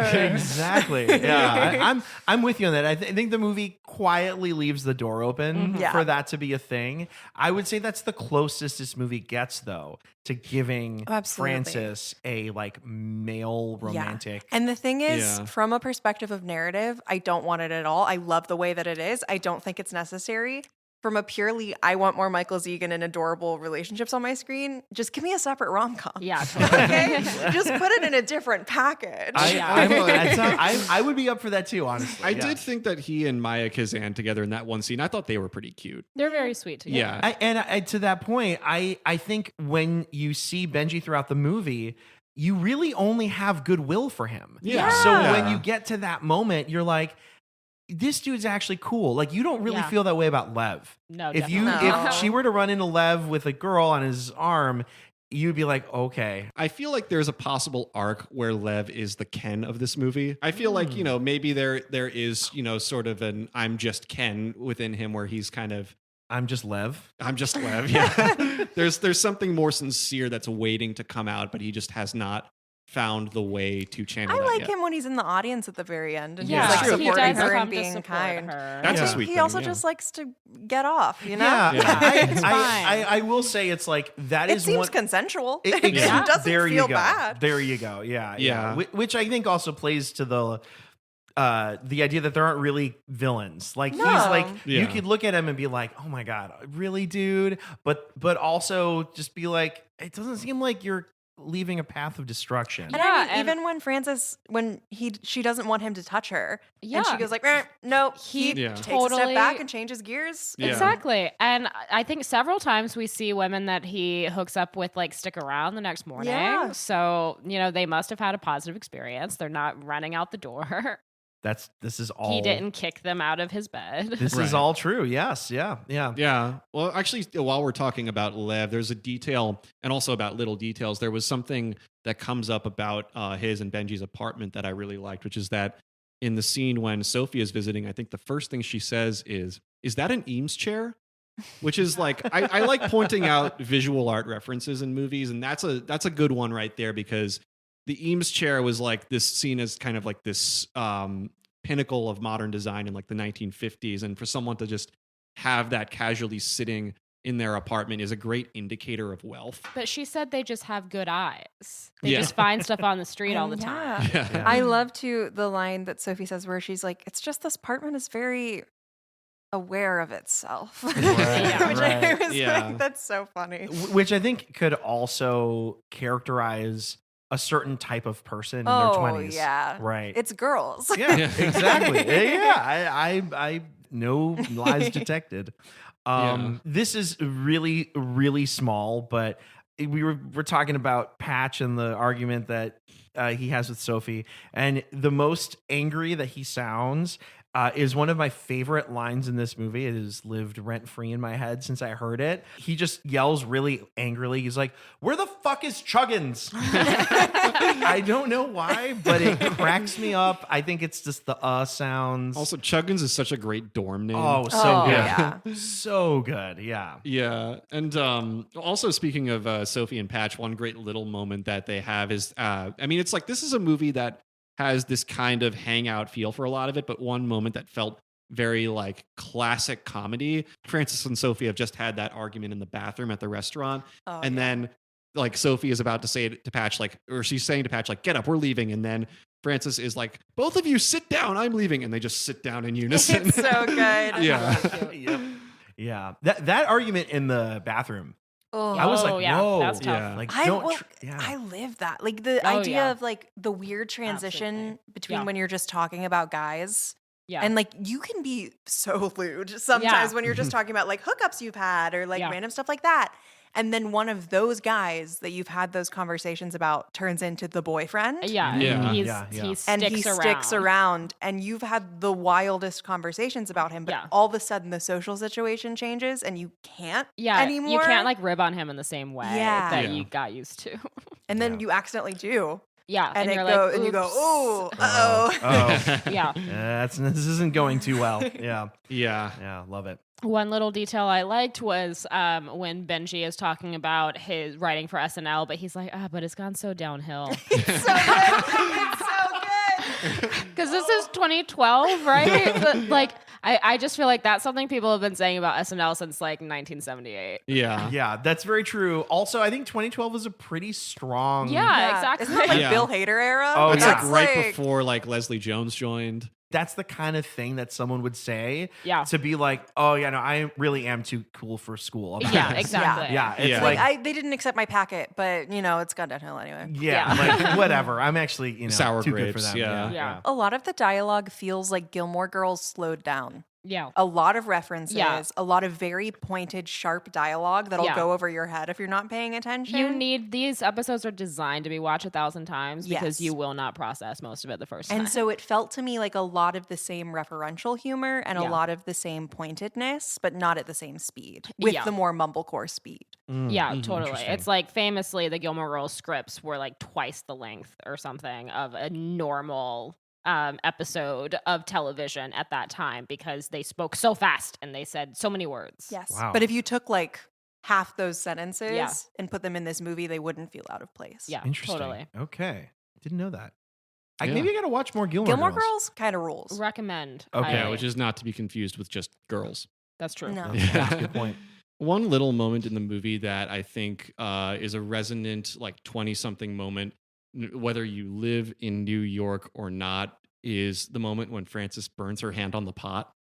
I specifically Yeah. do not buy pots like that because I know I will do that. Yeah. 100%. All of my handles are safe to touch. Yeah, Mine's my hair curler. Yeah, that is true. Yeah, That'll Yeah. fuck me up. Yeah. yeah, Also, the but- poles in my house now. That's a New York thing. Yeah. I got a pole sorry. in my bathroom right behind my sink. And I- if I like lean backward, I burn my back. Oh, yeah. yeah, That is a yeah. real welcome to New York. Yeah. We have That detail. foam on ours It's been waiting around for here. you.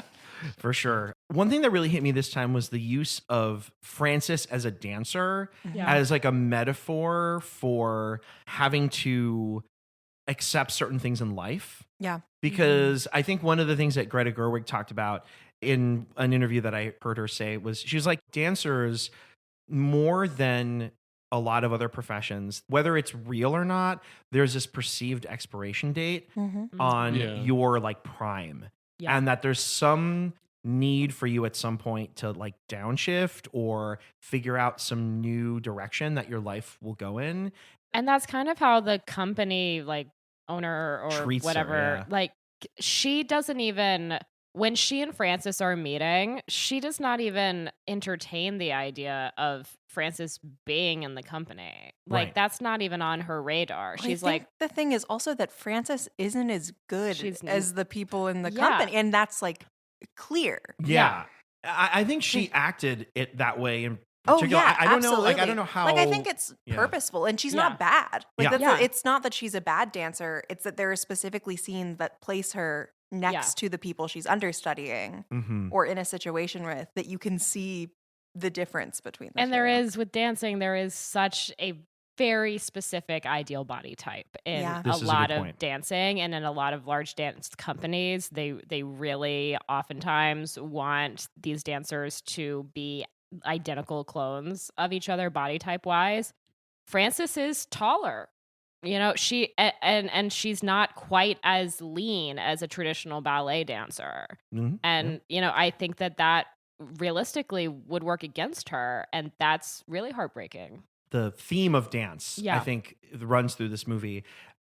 Greta Gerwig talked about how in a lot of the dance that you see, there's something called release technique. Yeah, I found that really interesting. I thought it was really interesting too, which is essentially this idea that you learn how to fall, but also that the momentum of your fall actually projects you back up. And I just love that. I love that you see a lot of that in the dance, but that it's also kind of meant to be this through line through the whole film. Yeah, I watched the movie, I listened to that interview, and then I rewatched the movie. And so I really picked up on it on my rewatch. And yeah, so much of the choreography of hers and of anybody else that you see is falling. And this like fall that turns into a spin that then projects you back up is really, really interesting once you kind of hone into it. There's like more happening on the back end of a move. Yeah. Which I just think is like, that's great storytelling. Yeah. Like, kudos. Well done. Totally. And I think too, with that dance at the end, it's wonderful that her happy ending is compromise. Yeah.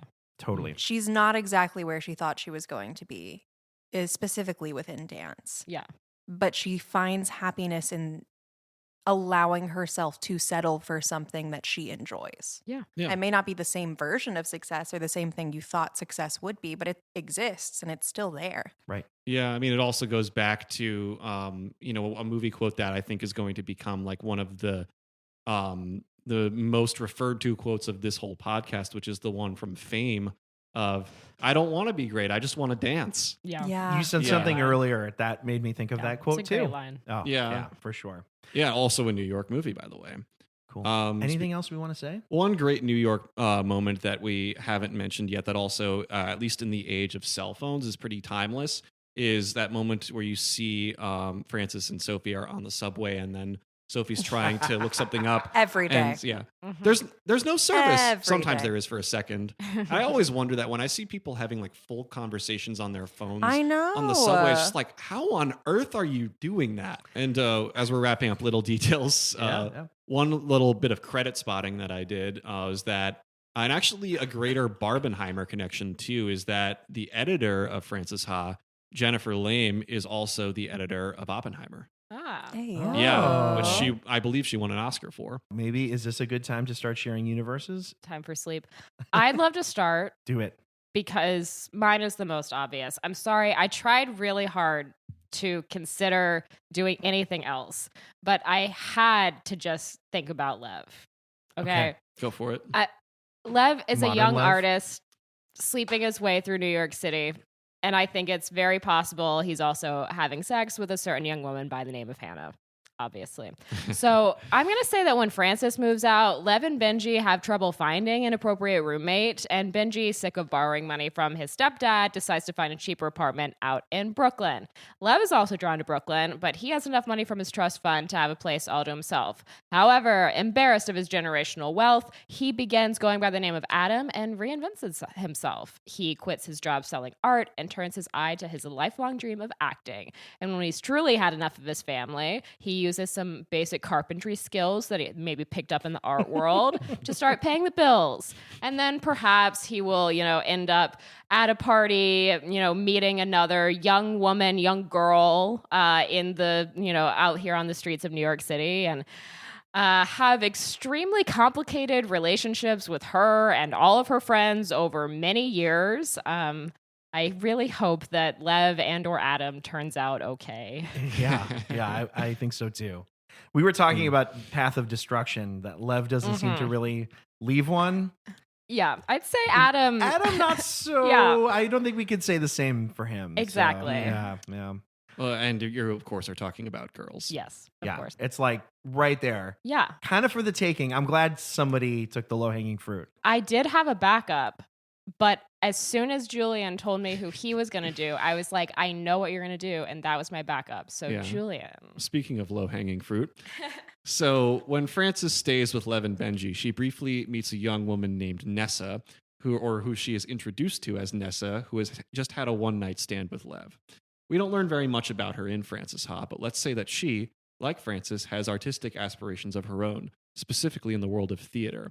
However, she is also no stranger to the variations of fortune that sadly exist for many pursuing careers in the arts, and since theater has not yet panned out for her, she has to resort to sex work to make ends meet. And importantly, or maybe doesn't have to, but she does. And importantly, Nessa is not her real first name, but a pseudonym that she gives to people like Lev, who in spite of their brief connection, she doesn't really expect to know beyond one or a handful of meetings. However, she eventually meets a wealthy gentleman about 30 years her senior who earns her trust and affections well enough to know her by her real name, Willa. And this gentleman, whose name is Connor, happens to be the ultra-wealthy child of a conservative media tycoon and possesses the resources to help Willa make her name in her beloved world of theater, even if by transactional means.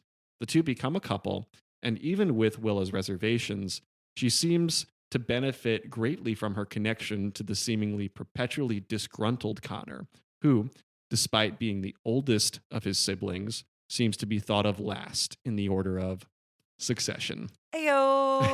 Very nice. Thank you. I'm Very glad nice. I left this for you. I really like how you went about this. Thank you. If I may, I actually came up with something just off the dome as we were talking that I can do succinctly. Going back to Lev, I have to wonder, so it's insinuated that he has a very wealthy father. And I kind of wonder how that wealth might have come about. And I think that there is a generational wealth in this family of Levs, maybe going back to his grandfather, and a particular hit single that he recorded in the 1960s. It was great. You know, he had a grandfather named Al Cody who once... And this guy, Al Cody, memorably sat in on a session with a popular musician in 1961 named Jim Berkey. And this session also included a less fortunate counterpart, but still a great musician named Llewyn Davis. Mm-hmm. And the song they recorded was called Please Mr. Kennedy. And maybe you don't see it in the narrative of the story in which they are depicted, but this becomes a huge hit that kind of pays all the bills for everyone involved. Except. Well, but again, I'm saying you don't see it inside the narrative. Maybe he makes it big afterward. Maybe he does. Yeah. This is an optimistic spin on things. Yep. Yeah. This, of course, is inside Llewyn Davis. Yeah. Alrighty. Can I try one? Yes. Do it. Get in there. Okay. Him. So we all know that both Lev and Benji are trust fund babies, but the question is, guys, where do they get their money? Yeah. Great questions. question. Specifically Benji, who happens to have all of these parental figures that all seem to be pretty rich. Mm-hmm. And he kind of has a stepdad that he seems like he likes more than his normal dad. What if his normal dad is a bit of a bad guy? He's in another city, right? He makes a lot of money. His name is Carmine Falcone. And so once he runs out of money here in New York City, he goes back home to a town called Gotham, where his father passes away, and he ends up being the lead tycoon of his father's gang and business, and has to take on a little bit more responsibility and get his life together pretty quick. Gosh, I'm liking this. Love that. And that's my story. And that is The Penguin. I was already intrigued, and now I'm even more. It's great. Yeah. Well, I'm going to have to waddle onto that series sometime soon. Love it. Thank you. All right. I guess I'll round things out here. Yeah. Okay. So upon returning from her time in Sacramento, Frances links up with fellow dancer Rachel, who has agreed that she can stay at her place for 5 weeks, not 6.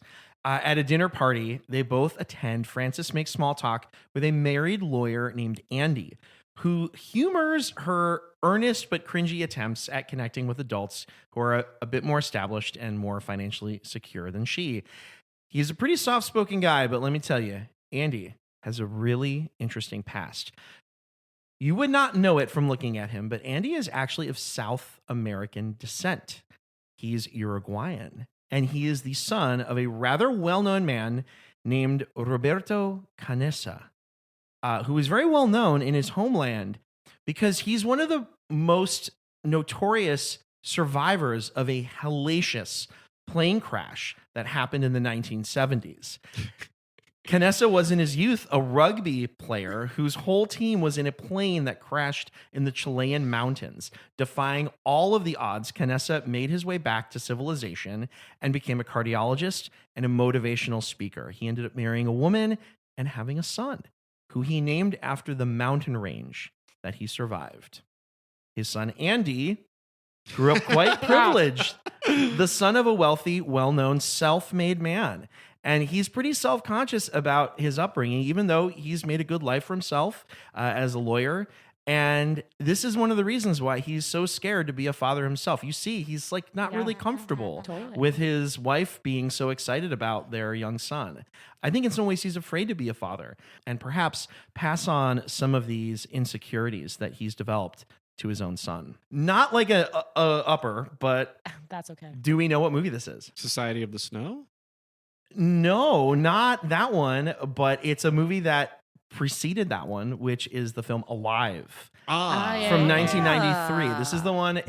In my, not to be confused, I also talked about a film that I think maybe has not aged particularly well.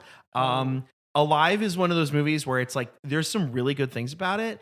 It's also kind of famously like a movie that whitewashed a bunch of characters that were Latin American. This is Josh Hamilton Yes. Wow. plays Roberto Canessa in that film. It's him and Ethan Hawke, man. The two of them are like buddy in that film and have to be in order to survive. He's the second lead basically in that film. I mean, it's Crazy. before, I guess, he was in Kicking and Kicking Screaming. and Screaming, exactly. Yeah. So, Yeah, cool. I mean, before we had this conversation, I said, when you said you were going to do Josh Hamilton, I was like, oh, I think I know what you're going to do. and what did you think I was going to do? Eighth grade. Exactly. Yeah. And I was going to until you texted me that. And I pivoted. Is he into- the dad in 8th grade? He's the He's dad. the dad in 8th grade. Ah. Yeah. But I pivoted away. I like what I like did. this one. Awesome. Cool. So nobody except Emilio knew that I was going to do this, and even Emilio does not know what is in this bag. But I have a present for the three of you. Oh my god. Huh. So my mom texted me a couple weeks ago, and she was like, "I have something for you. I'm sending you a package, and there's something for Emilio and Julian in there." And then when I opened it, there were extras, so I was like, "Well," and then Maggie gets one as well. And I was so excited about these. So for the listeners at home, these are chocolate Oscar statuettes. That's so Get out of here. We are recording this the week of the Oscars, even though we're releasing it several weeks after. So I have one for each of you. That's so Oh. Amazing. Thank you so much. So these are from my parents. Yeah, thanks to mostly. your parents. Thank you Who do very listen. much, The Mr. and Mrs. parentals. Johnson. Thank you. Well, Okay, one my of- dad's been on the podcast, and he said that you can call him Richard. Yes. Awesome. Well, Richard, thank And you. Kay. And Kay. Thank you. That's right. Richard and Kay. If you want to hear him, go back to our episode about movies that depict Richard Nixon. Yeah. Yeah, that is true. An incredible guest. One of the Yeah. real highlights, I think, of what we did. Yeah, and- This is so cool. And these are handmade at a place called Once Upon a Chocolate, which is in Gibsonville, North Carolina. North Carolina. And my mom said that she did order these over the phone, although this is very close to them. So if anybody out there wants a little chocolate Oscar statuette, check out Once Upon a Chocolate. Very nice. I love the idea of plugging this. On the idea of plugs, Maggie, it's always so much fun to have you. I feel like every Yeah. time you It's so lovely. are here, the conversation always goes to a place it like wouldn't have gone. So thank Oh. you. Where can people find you and what you do? My name's Maggie Hill, and you can find me at the Maggie Hill in most places online. Mostly Instagram, sometimes TikTok, and I'm trying to do more YouTube. Cool. I did a Cool. video essay on the holdovers recently Oh, that I good really movie. enjoyed making. So I want to do more of that. Awesome. Sweet. Very Alrighty. cool. And maybe for the purposes of this conversation, we should all shorten our last names to the first two letters. The Maggie Hit. Yeah. Yeah. Emilio Toe. Julian Ba. Madeline Joe. Oh wow. We rhyme. Yeah, Yeah. you do. That's fine. That's true. I mean, yours works well just as like a general, like, My That's name. name's actually basic- Madeline Joe. Basically my email address, actually. Yeah. Yeah. My neighbor Kathy Sue. Are there any last things we want to say about Frances Ha? It's brilliant. I think that I've always loved the movie. It's even more resonant now as watching it as a 28-year-old.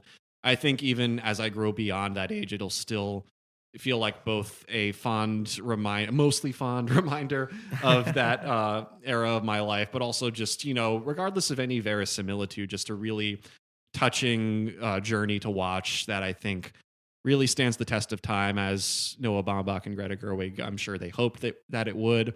I think it's one of the greatest movies both of them have done too, and they've made a lot of great things. So all in for Frances Ha. Yeah, I'd say the same. I love getting to revisit this. I feel like this is a movie that I said it a little bit before, but I think it's just very perceptive Yeah. about being young and not totally sure about yourself and how you relate with other people. And I think that those are things that even as you grow out of them, they never totally leave you. Mhm. And I think that this movie is a beautiful way to re-engage yourself with all of that without feeling like shit. Yeah. Yeah. And also giving grace to yourself. So a job well done by Noah Baumbach and Greta Gerwig for this film. And everyone else on the credits. Yeah. This is a movie that has a lot of melancholy in it throughout. There are parts in this movie that, will bring out kind of a deep sadness in me, but in such a realistic way and in such a beautiful way and in the kind of way that it doesn't hurt to experience, I Right. think. And then it kind of ending with some optimism is just really, really masterful on the part of these two filmmakers. So thank you. Yeah, I think that's beautifully said. Anything? Good movie. That's good. That's great. I think we all agree on that. That's wonderful. Yeah. Should we mention what we're covering next time? Oh, certainly. Yeah, so as we continue with this cycle of New York movies, if you're familiar with our order of episodes, we've just discussed a movie we've all seen. So now we're about to discuss a movie that, as of this recording, none of us have seen. And there are some scenes in Frances Ha that depict Chinatown and the nearby neighborhood, the Lower East Side. And so we are going to shift our focus to a movie that, by its name, seems to be specifically about the Lower East Side, which is Hester Street. Yeah. Honestly, I had not heard of this movie before we started trying to triangulate what might be a movie to discuss. I've done something that I've not really done a lot of before, which is I've tried to see as much of Joan Micklin Silver's work Cool. except for Hester Street, Mhm. so that when I do watch it, I am able to maybe filter that experience through considerations of her greater filmography. Yeah. I'm really excited to do this. Yeah. Yeah. I learned about Hester Street when we covered Dog Day Afternoon, which Carol Kane is in around the same time that Hester Yeah. Street comes out. And I was kind of digging into what was Carol Kane doing around this time. And I found out about this movie.